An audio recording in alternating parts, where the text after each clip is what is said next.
কৃষি সংক্রান্ত অভিযোগ এবং পুলিশ বাহিনীর ব্যয় নির্বাহের জন্য একটি নতুন কর স্থাপন। প্রধানত এই দুইটি কারণে 1816 খ্রিস্টাব্দে বেরিলিতে জনগণের অসন্তোষ প্রকাশ্য বিদ্রোহে পরিণত হয়।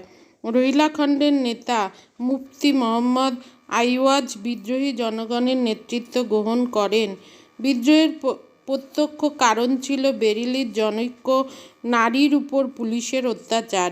এই সংবাদ প্রচারিত হওয়ার সঙ্গে সঙ্গে বিদ্রোহের আগুন জ্বলে ওঠে। মুফতি মোহাম্মদ আইওয়াজ ইসলাম ধর্ম রক্ষার জন্য নিকটবর্তী অঞ্চলের মুসলমানদের আহ্বান জানান। তার আহ্বানে শাহজাহানপুর, রামপুর, আলীগড় প্রভৃতি অঞ্চল থেকে হাজার হাজার মুসলমান অস্ত্রশস্ত্রে সজ্জিত হয়ে বেরিলিতে এসে উপস্থিত হন।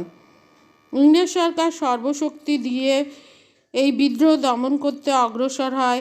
কানপুর, মথুরা ও মিরাট থেকে এক বিরাট ইংরেজ বাহিনী বেরিলিতে উপস্থিত হয়ে এই বিদ্রোহ দমন করে। আজ আসি, দেখা হচ্ছে পরবর্তী